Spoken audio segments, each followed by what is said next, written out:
এই শালা মাংস নেই রান্না পড়ি বিদ্যা আড়াই মাসে আর কত হবে? জোর 15 কিলো হবে। অমন বলি দিলি রে আমাকে শরীর দিয়ে আমার মাংস না থাকতে পারে। হাড়ে কথা বলি রে, হাড়ে দেখছিস এটা কি দেখলি রিটা? দেখবি আরো দেখান দিব। আয় দেখ কাঁদে আমার অন্তরে আজ কাঁদে আমার মন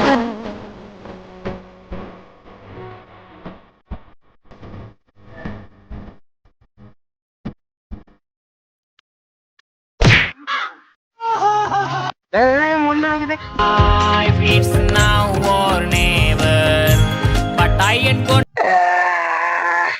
শালা যেটাকে পাইলো রে বা खत्म।